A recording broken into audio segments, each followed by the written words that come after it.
All right, so we start with the easy questions. Are you ready? Yeah. Okay. Could you tell us your name? Full name? Full name. James Arthur Williams. Okay. Right. And Here's my book to prove it. fantastic. We're going to talk about that. Okay. And what year were you born? 1932. Okay. And now, are you from Scioto County originally? Yes.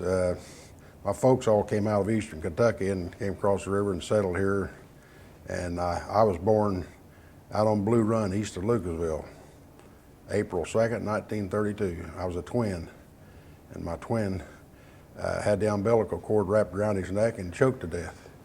So the Lord said couldn't stand two like me, so he took one on. And now, growing up, did you grow up in Lucasville then? No, I grew up in West Portsmouth. We called it Nauvoo then. Called it what? Nauvoo. That's the original name of it, N-A-U-V-O-O, like Nauvoo, Illinois. Even the Mormons had a clan that stopped there years ago on their way out west, and they also stopped in Nauvoo, Illinois. Stayed there for several years before continuing their trek west. I had no I was a idea. history teacher. I had no idea that's what it was called. Yeah, I'm learning you something. And you want me to just be myself? Or absolutely, I absolutely. graduated 6th grade. I can talk better than this. So you grew up West Portsmouth. What was your favorite thing about growing up? Well, let me qualify that. A large part of my life was I grew up in Nauvoo or West Portsmouth, but when I was growing up, we were very poor during the Depression era, and we moved probably average 3 times a year, moving from place to place. So we were all over the place. So we lived at Sugar Grove, we lived at Turkey Creek, we lived all over the place, Dry Run. So, but a large part of especially when I was in high school, was I grew up in West Portsmouth, graduated from the old Washington High School, the Washington Senators. Yeah, so yeah, that's about the way it was. So how was that, moving all over the place? Well, it was difficult, especially going to school, transferring 2 or 3 different times a year. It was hard to keep up, you know, and it's no wonder I quituated. It was tough, but then my mother died when I was only 12 years old, and that didn't help things either. And I was so emotionally attached to my mother that I almost flunked high school. Tried to run off and join the Navy and everything else, but it was tough during that period. But I finally made it. I was the first one in our family of 7 children to have graduated from high school, and the only one to ever go to college. So. That's wonderful. When you went to college, what did you study? Started off at Ohio University branch down here, right next door, and started at Portsmouth High School, taking classes at Portsmouth High School, and then we transferred down here. And what did I study? I had in mind studying for the ministry when I first started, but you know, the first 2 years are general courses, and I needed a job very badly, and I got out of the Navy and had a family, and so one time the school superintendent of Washington local school district came around to my house, and we lived on Slab Run, and wanted to know if I wanted to teach school. I said, well, I don't know anything about teaching school. I said, he said, well, you'll do all right, you can learn. So I started teaching the 8th grade over at the West High School, Washington High School then, and took courses in the summer and at night until I finished my degree. And then, of course, later on, my wife and I both got master's degrees from Xavier University in Cincinnati. We'd get up about 5 o'clock in the morning and travel all the way down along the river on old Route 52 to get up 5 o'clock and make an 8 o'clock class down to Xavier. So in a year, I got a master's degree down there, going through both summers. And anyway, so then I became a principal. After I got a master's degree, I was principal. The old high school had become the Naval Elementary School, grades 3 through 8 on one side of the building and 7, 8 on the other side of the building on a departmentalized schedule. I had the whole building by myself for 3 years, and that wasn't easy. And but anyway, I was there for 7 years. I taught for 7 years, and I was principal 7 years. And to tell you the truth about it, the discipline problems got overwhelming. I had 850 students. And so I decided there was a better way. And I got a real estate license in Columbus and became a real estate agent, and eventually became a real estate broker. And here in Portsmouth, my wife and I, before we retired, we rehabbed 19 houses in the city of Portsmouth. And so finally, my wife retired in 1991. She was a 30-year math teacher at West. And so when she retired, I said, that looks pretty good to me. So I decided to hang it up myself. So we're very active in our Temple Baptist Church. It gave us more time to do that and travel and do things we wanted to do. So if you don't care if I go back, now you didn't decide to be a teacher, you just sort of were. Sort of fell into it. I started off, had the ministry in mind. And of course I used to be a lay preacher. But after I got those courses, you know, and started building on it, and started teaching, and after you built on that and you got incremental increases in pay and so forth, and finally I got a master's degree, and I spent 14 years in the school system. That's really wild. Now you and your wife both have got your master's, and you did that. I can't imagine doing. Yeah, that was tough.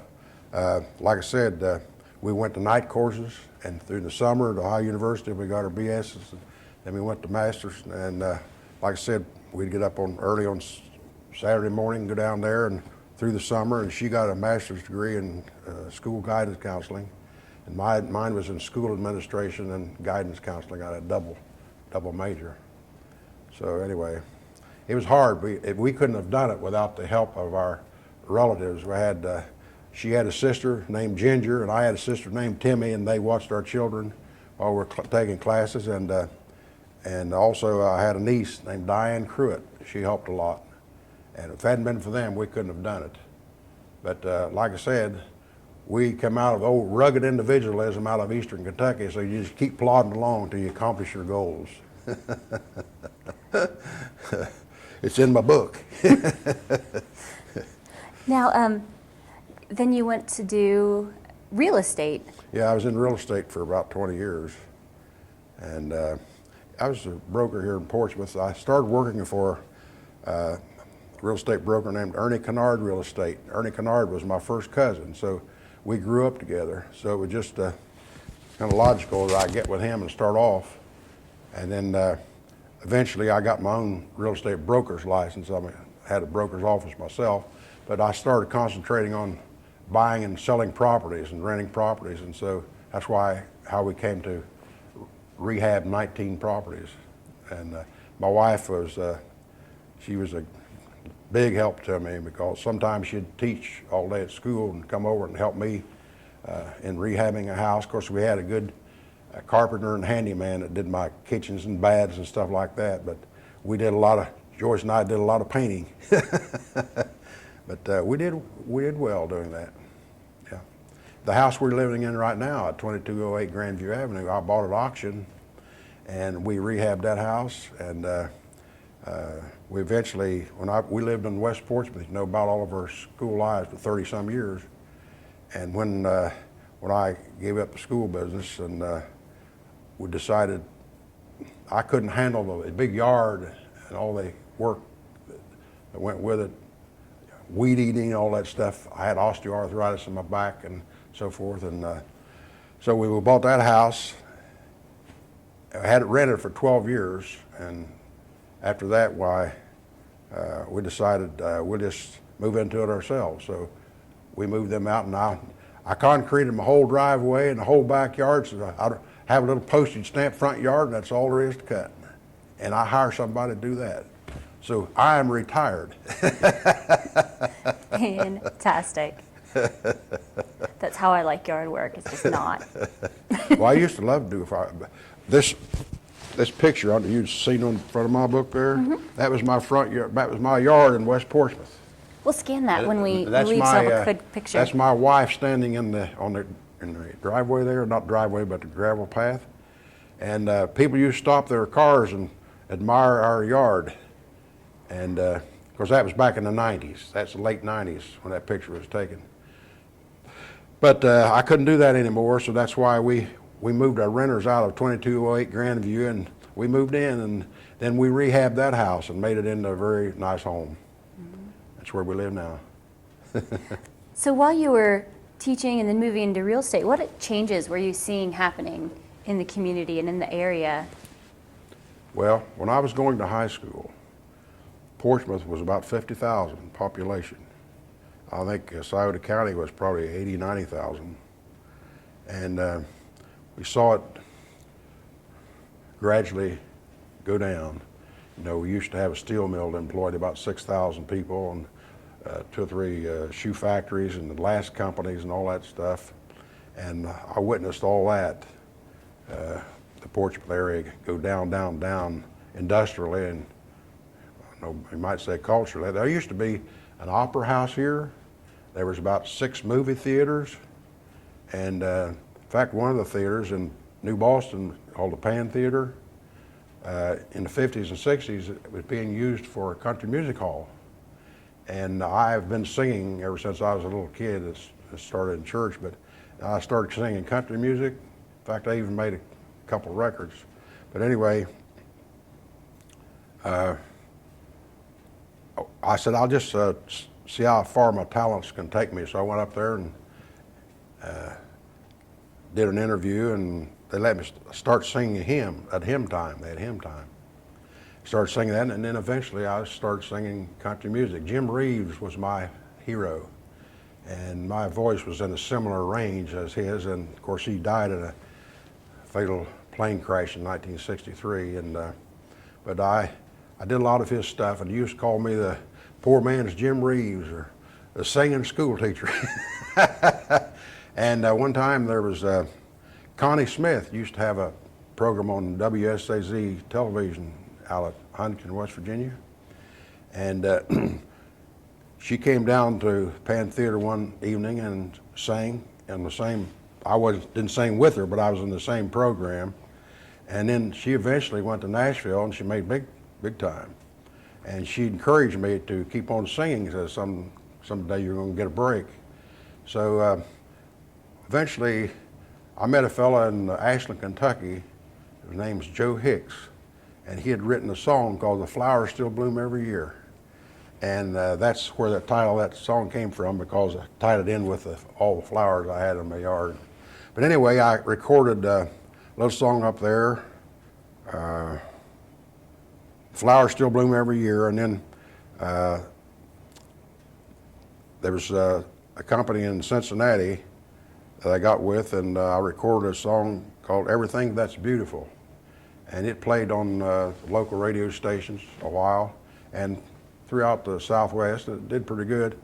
And I was encouraged by some to go to Nashville and see if I could be accepted down there. But when I got there, I had 4 children. I had a family. And I went down there, and I saw right away that in order to make it big time in Nashville, you had to pay your dues, so to speak. And I knew that meant singing in bars and different places to get name recognition. So I didn't stick it out. I came home and been singing in church ever since. But I think I made the right choice. Sometimes I wonder whether I did or not. You always wonder where you could have made it, you know. But anyway, that's what happened. Now, I met you because you've written a book. Would you like to tell us just a little bit about that? Why did you decide to write it? I decided, my kids have been encouraging me to do that for a long time. I have 4 wonderful children and so forth.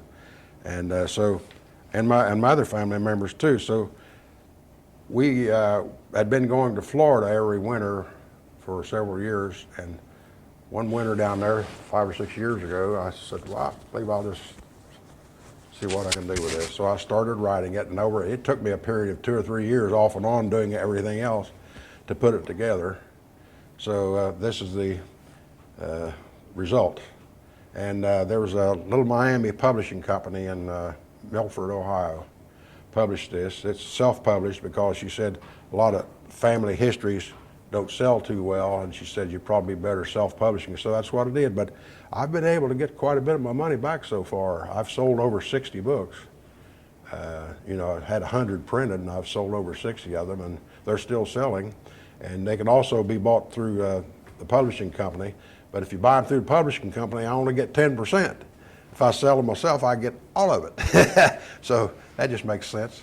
So I carry some in my car. I have some down at the restaurant on Market Street, and some down at the visitor center down there. And so I did it mainly for my own family, but if they go further than that, that's fine.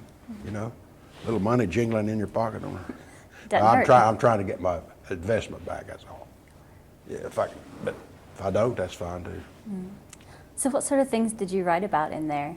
Well, it's basically, I started off bringing research to our family history, and my mother's maiden name was Ferguson, and through research, they came from Scotland and Ireland.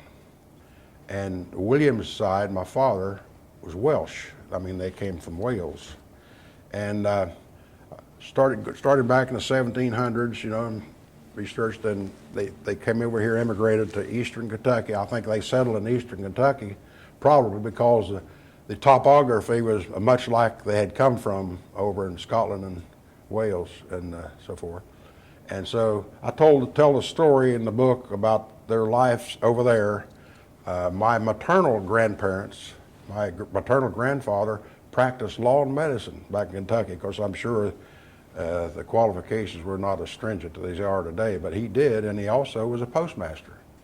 And he was a tall, handsome man, and they did quite well when oil and gas was discovered on their property. And they eventually sold that to National Oil Company. And so they became moderately wealthy, you know, I mean, for that period of time. But my Williams side, that was a different story. My dad and his brothers, he had two brothers besides him. They had to quit school about 6th grade, you know, to help the home like a lot of the others did.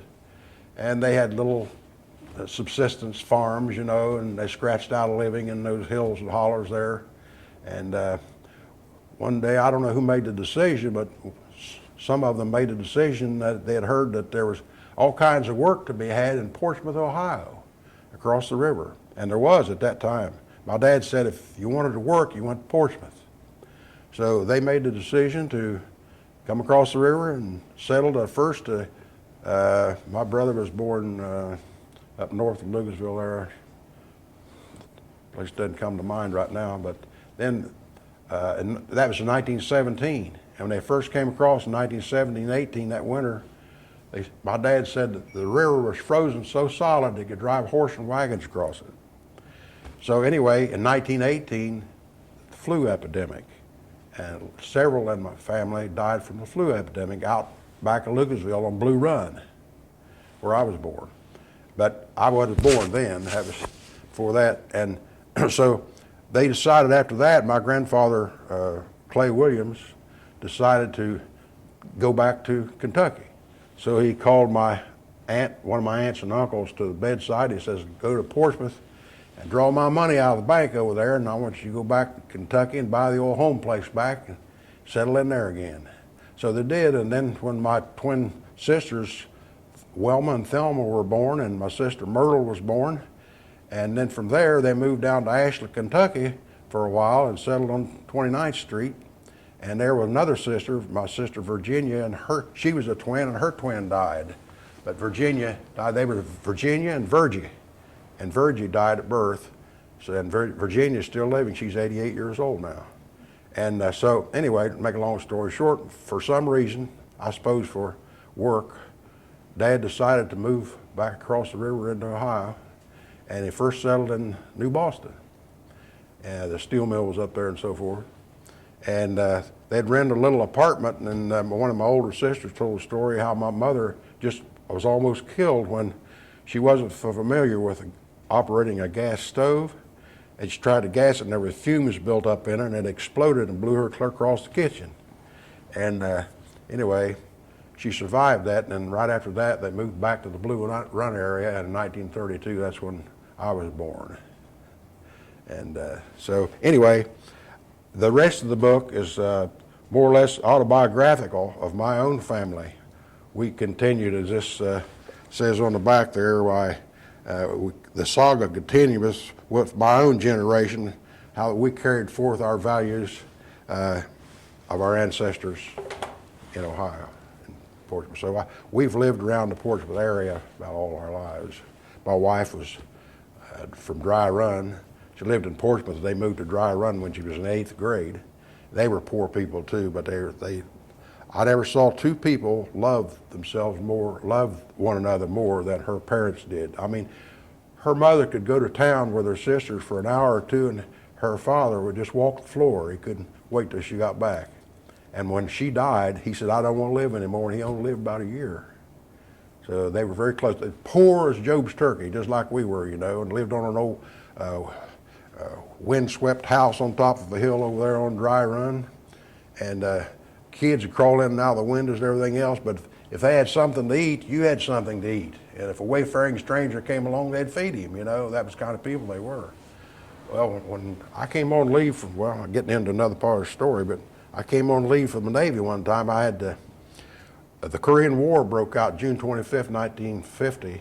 North Korea invaded South Korea. And I had just graduated high school. I was 18 years old and the prime draft age. So I had been working for a while up in Port Clinton, Ohio, in a sheetrock factory for just a short time. And so I knew that I was going to be drafted soon, so I came back home, and two of my buddies and I went to the recruiting office and decided to join up. They decided to go into the Air Force, and I chose the Navy. So we went down to Cincinnati for physical exams. By the way, when the train pulled out, the Greyhound bus pulled out to take us down there, I looked back, saw my dad wiping back tears from his eyes, losing his boy, you know. So we went down there and had our physical exams, and they passed, and the Great Lakes Training Center was full at that time. There's so many going in. So they passed, and they sent them by train all the way out to San Diego, California for their boot camp. But they turned me down first night and put me up in a hotel till the next morning, till a doctor could wash wax plugs out of my ears. So then they passed me and I went on.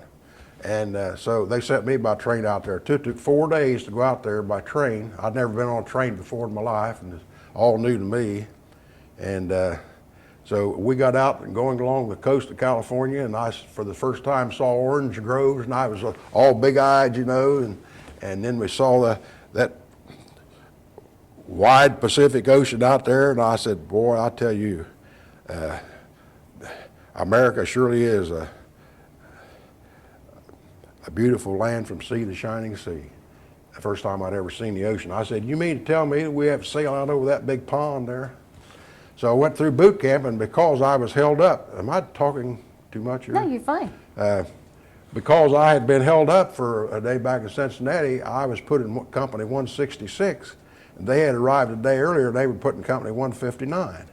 As a result of that, I think the good Lord might have been looking out after me. I know he was, but anyway, they were put on a destroyer minesweeper, all of them, from New Boston. Those guys, there was 9 of them from New Boston. I forgot about that. They were together. We went down to Cincinnati.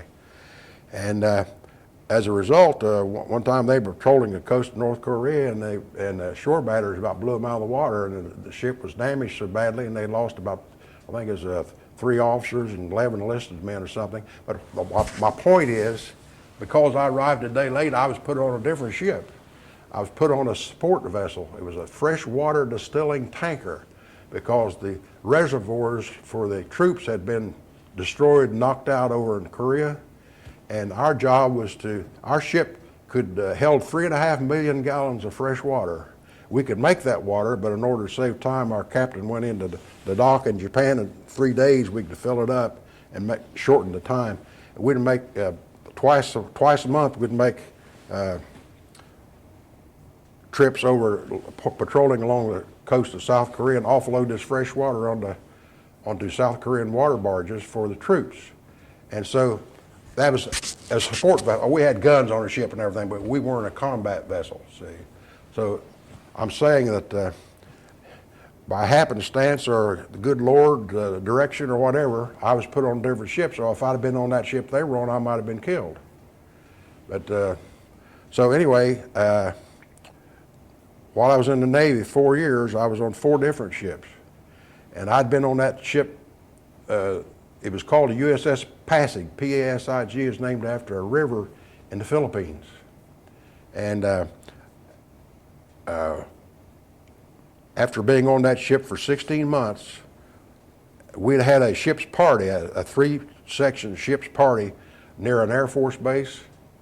And the day that I went, my buddy and I were walking along the shore, frolicking in the water and having a good time, and we heard this girl screaming out for help.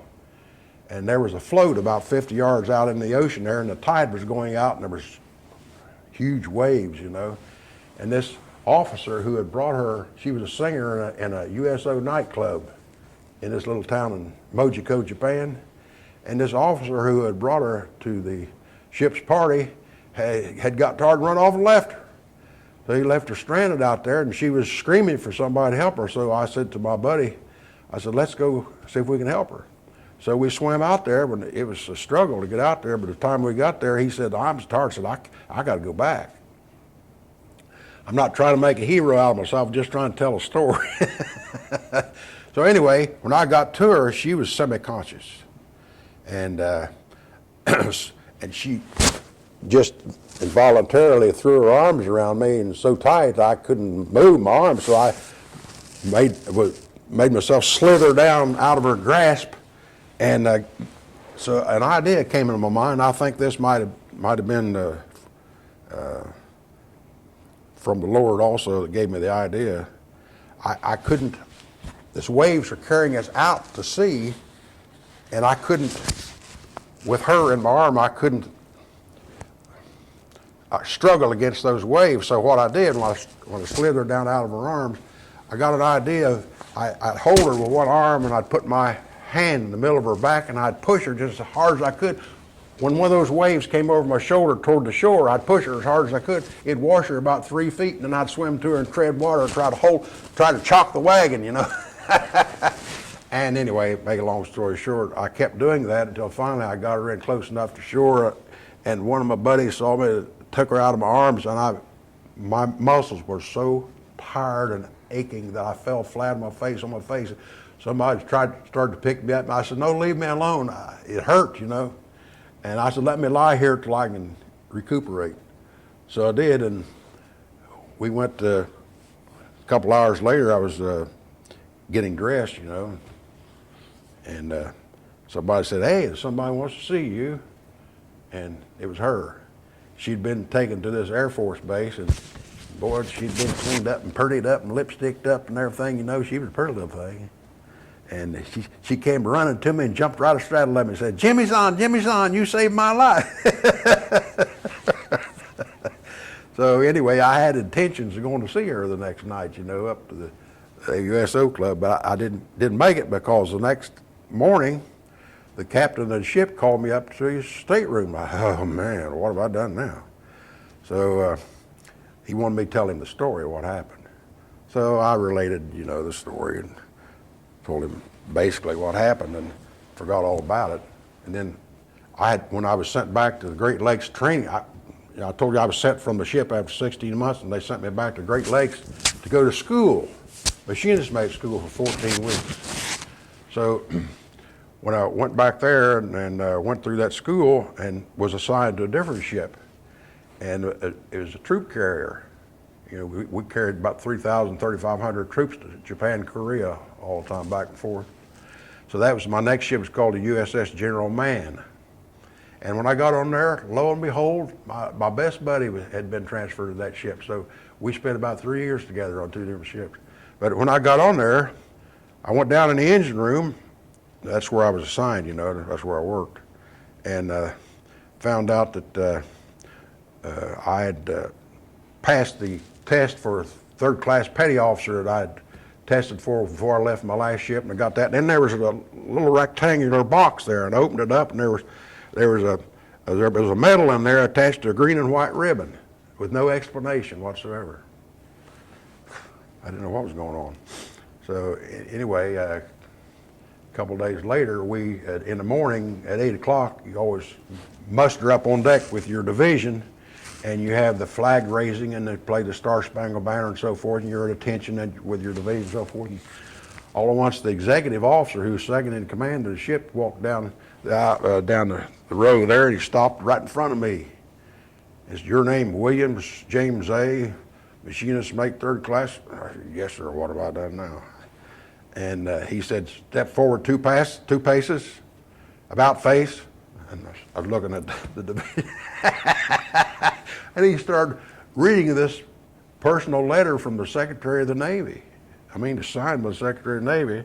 You know how they're bloviating about what I had done in rescuing that girl, how I struggled against overwhelming odds. you know how they do. Anyway, this little buddy of mine was really a good buddy. He was from Zag, Kentucky, Z-A-G.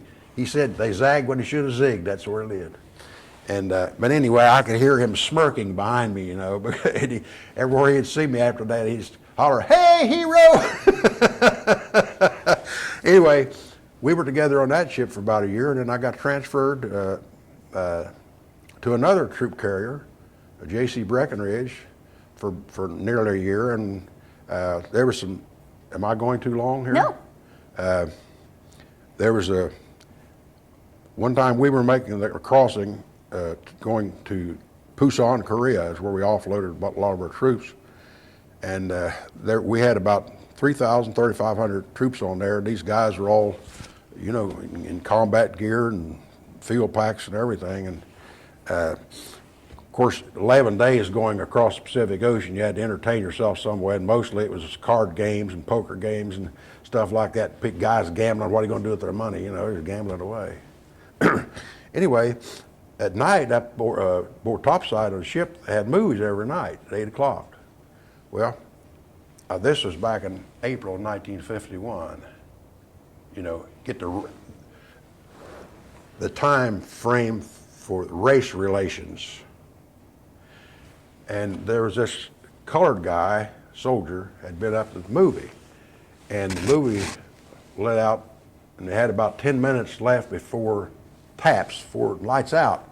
Well, this soldier, South Carolinian soldier, was lying in his top bunk reading a book, a magazine. And the light was right above him, And this, what they called it, African Americans back then, they called them colored. Well, this colored man, I don't know where he didn't like this fella or not, but he reached up and screwed out that light bulb. And the South Carolinian soldier, he says, "Hey, I got about 10 minutes before lights out," says, "I'm reading here." And he reached up and turned the light back on. The other guy turned the light back off. And he said, "You do that again, I'm coming after you." He did it again. So he come out with a trench knife, come out of that bunk with a trench knife. Well, the colored fella hit him over the head with a combat boot, and when he had that trench knife in his hand, he stuck him in the chest and through his throat, and the guy took out running down the passageway and started to go up a ladder topside, and he caught him again and stuck him again. Well, he killed him. In about a few minutes, he was dead. Well, we were crossing the Pacific Ocean, so what they did, they took the colored guy, the victim, and we called the refrigeration units downstairs reefers. Well, one of the reefers was empty. They put him in that reefer. One of the guys who was a cook, he was preparing a meal. He went down to get something out of the reefer. They opened the wrong door. And here was that colored soldier sitting right straight up, looking at him with ice-covered eyes, But anyway, that's a sad story, not a good story. But that's something that happened. I told that because to tell about the race relations that existed at that time in April 1951, because the services weren't even combined then. They were segregated. Still in the 50s? When I was aboard ship, the coloreds, the only jobs that they could do was be stewards or cooks. They couldn't do anything else until President Truman stopped the segregated units aboard ship and let them do other things besides being stewards and cooks. So after he did that aboard the first ship I was on, there was a real nice colored boy that slept right below me. Bunks were stacked up about 4 high, and he was in a bunk below me, and we became good friends. But it's kind of, I think it'd be all right to tell this. The Japanese, you know, they were yellow, but the colors were colored. when he'd go on liberty, you know, that's what they call it when you're going on liberty in the Navy, you got a little freedom. And when he'd go on liberty, why, he'd go his way and I'd go mine, not because I didn't want to be with him, but that's what he did. And the Japanese girls would call him Chocolato Boy-san. Chocolato Boy-san. Now, that's not degrading him. I mean, you know, I'm just telling the way it was, what was said. But they went with the Japanese girls just like we did. And but anyway, those are some of the incidents that happened. So I was on the second troop carrier, and we'd take troops over to Busan, Korea, or Japan sometimes. Well, the first time I went over there, we got off on a Japanese ferry boat. There's about, you know, all these troops and about 300 of us sailors, and we got on this Japanese ferry boat to take us across the Sea of Japan to get my first ship, which was anchored in Busan, Korea. And that night, about 1 o'clock in the morning, they rang a bell and mustered us all up topside, wondering what was going on. And what had happened, I don't know whether somebody didn't like one of his officers or something, but he evidently pushed him overboard. It was in the middle of the night, you know, and they couldn't see that. They turned lights on, made a couple passes around, made a couple circles, and went on. That was it. And that was my first experience going over to pick up my first ship. But anyway, getting back to the second ship I was on, I spent about 2 years on those troop carriers, and then I came home on leave one time, about the third year in, and on the west side, I had a friend I'd met before I went in the Navy. I won't say his name, but his first name was Frank, and he was a daredevil. His dad had been wild, just like he was. I mean, he was just like his dad. His dad used to lead the police through the bottoms on chases through the bottoms when he'd get drunk, you know, and lead. Anyway, he was just like his daddy. He was wild, man. And at that time, his dad had a 48 torpedo back Pontiac. And I met him. Hey, how you doing, Frank? So we got in the car together, and one night, Washington Boulevard. You know where Washington Boulevard in West Portsmouth? Oh, yeah. It goes all the way around West Portsmouth. It comes down on the south end, go around the north end, comes down the other end. Well, there's a steep hill come down on the north end there. We come around to that north end, and he sticks his foot in the accelerator all the way to the floor, and we were going straight down that hill there, 90 miles an hour or whatever, and I said, Lord, I come home on leave from the Navy after all this time, and I said, go down this hill 90 miles an hour, and this is it. This has got to be it. I didn't see any way that he could possibly stop that car or turn it without going into the bottoms or something, you know. And somehow or another, he got that car stopped. And you think he was disturbed about that? He was guffawing and laughing on top of his voice about me being scared. And anyway, point I was going to make, how I met my wife. On the west side there was a little young people's hangout called Cozy Kitchen, KOZYKITCHEN. We walked in there one evening, and it was a place where drinks were served, just to, you know, drink Pepsi-Cola and tell a few stories and stuff like that. And I saw this little charismatic girl there, that's a pretty nice looker too, and I kind of took a liking to her. And all at once I started talking to her, and we hit it off right away. Later on, she told me she thought it was my Navy uniform or my. But anyway, so we started dating, and we went to this alumni party at school, you know. And after that, why, we went for a drive. Well, we ran out of gas. So I found out she was multi-talented. She was really good at pushing the car around, I guess. Anyway, I took her home that night, and she lived up on top of the hill there on Dry Run in this old dilapidated house, you know, with a windswept thing. And in order to get to her house, I had to walk through waist-high grass and herd a cow out of the way to get to her house. But anyway, we dated a few times, and I took her home one night and proposed to her, and she accepted. She had already had a cadet scholarship to college, 2-year scholarship. So, of course, she married me. She lost her head and lost her scholarship and everything when she married me, see. So we were engaged for about a year there, and then I came home and we got married in a little church up on Dry Run there. And there was a few of our family on each side there together, and I forgot the money to pay the preacher. I had to borrow $20 from my stepmother to pay the preacher. But anyway, we've been together now for 60 years, over 60 years, and I believe I'll keep her. And she'll keep me. So, you know, it hasn't been easy. No marriages, all marriages have their ups and downs and everything, but you have to stick with it. And when you say I do, that means that you stick through thick and thin, good times and bad. And we had 4 wonderful children. They've never given us any serious problems, and they all got good jobs. They're good workers. They love us. They call us. They check on us. And when we get together, we started going to Florida after we retired about every year. And between Thanksgiving, my wife fixes Thanksgiving meal that's just out of this world. I mean, she knows. She fixes, am I going too far? No. This ham that she fixes, she buys one of these big tavern hams, and she puts that in a pressure cooker for about 2 hours, and she cooks that, and then she puts it in a slow cooker.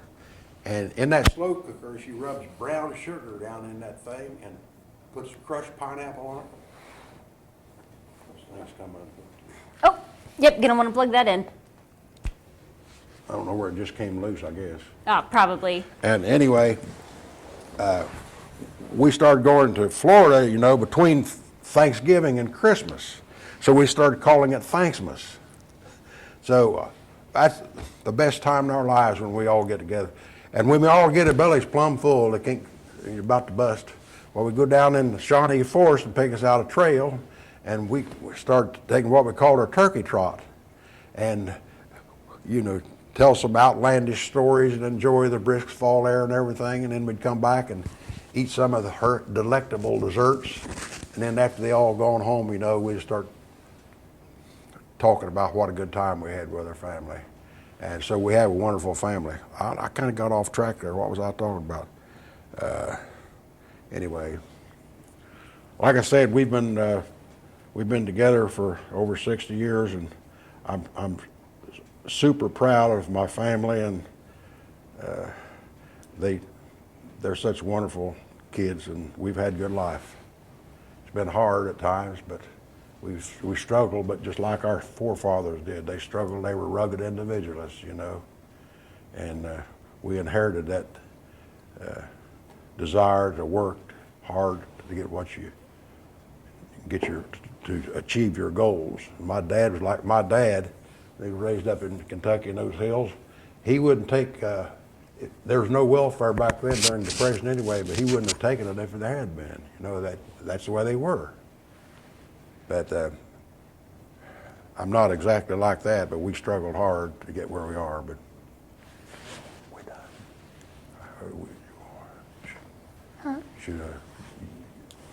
Should I go on or what? You can go. You've got the room until, I think, noon, so you've got plenty of time. I will. You can talk as much as you like, or whenever you're done, that's fine. You were asking me something about my book. I think I told you about that. We lived in this same house that's on the front of my book there for about 35 years. And I was the principal of the school just in walking distance. And my wife, of course, went to the high school then, was just a short distance away, and she and the kids rode a car back there. And so, and she was a math teacher for 30 years, and then I decided that I had to go into the real estate business, and I really enjoyed the real estate business because I like people, and I like to get out among them. I didn't like sitting behind a desk all the time. I was going to ask what changed that you didn't like being a principal anymore. Well, it was hard. There was discipline problems of 850 students and about 50 on your staff, and there was always pressure on you, and then that being behind a desk, many times you weren't behind a desk, you were out trying to solve problems and things. But anyway, I'd had enough of it, and I loved the real estate business. I went to Columbus, and in 2 weeks I had a real estate license. Started off with HER Realtors in Columbus, Hardy Ruda, it's called HER Realtors. Started off with him and worked for them a couple of months, and I decided I want to go back to Portsmouth. So my cousin, Ernie Kennard, he used to be Kennard Real Estate here in Portsmouth. His sign was, put Kennard in your yard, I told him, I said, you know what that Kennard and that stuff is, don't you? But anyway, I called him up and I said, hey, Ernie, I said, you need another real estate salesman? He says, sure, come on down. So I came on down and started out with him, and then I worked I was with Neil Hatcher just a short time, and then I got my own broker's license. Then when we started rehabbing those houses, and most of our time was taken up by rehabbing those houses and things, and so. But I really loved the real estate business. I loved meeting people and showing them the homes, and I just liked it. I just loved it. It's such a contrast to being cooped up in a school. Now, I'm not saying I enjoyed teaching though. I say one thing. I think I was a good teacher because just about my birthday come along when I was teaching. One day I was going to pull something on the kids, so I went on the blackboard. I says, today is the most momentous day in the nation's history. Mr. Wade, what's that mean? Finally, a light came on what I'm saying. Oh, it's his birthday. But you know what?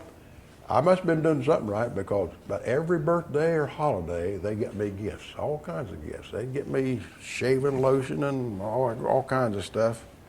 And so I must have been doing something right. And but back then, you could still use the board, And I got out of it in 1976. But you can't do that now. I mean, they put you in penitentiary. I enjoyed teaching. I didn't enjoy the discipline problems and the principalship. I said, wasn't anything wrong with my school. It was just the principal of the thing. And so, anyway, I enjoyed that, but I enjoyed the real estate business very, very much. And so that's where we are. We still live right now on 2208 Grandview, and our shadows are getting longer, I'm 82 now, and my wife will soon be 79, and we live in a 2-story house. So probably won't be too long where the stairs are going to be a problem, or we can handle it now, but we've got our name in out at Forest Heights. I think half of Temple Baptist Church lives out at Forest Heights. But one of these days, they called us twice to come out there, and we didn't feel we were ready for it. So we turned it down twice, but I think the next time they call us will probably be a year or so. We might just take them up on it. But that's going to be a great downsizing, because we've got stuff everywhere. And I don't know what I'm going to do. Give it all away to the kids, I guess. Now you mentioned you go to Temple. That church has been around forever. Oh, yes. How long have you been there? 1850. Started in 1850. Of course, the original church burnt down, and they built this one here. The original, I think, was down on 4th Street. But yeah, we went to a little church over on the west side called Rehoboth Mission. Not Jehovah's Witnesses, Rehoboth Mission. The pastor named it Rehoboth because Rehoboth was one of the wells that Isaac dug back in the Old Testament, finally found water enough for everybody. So he named it that because he meant the church be room for all, room for everybody. It was a non-denominational community church. And I was raised up in that church. And there's some interesting stories I tell about in my early days when, you know, the church I was raised up in, growing up, was a very, to put it mildly, spiritual church.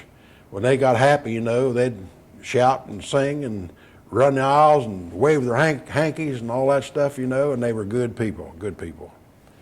But the pastor over there, his name was Ogre Creech, and he worked at a telephone company.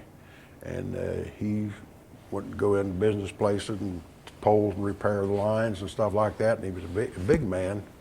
And I don't see hardly sometimes how he climbed those poles, being big as he was. But he pastored that church for over 50 years.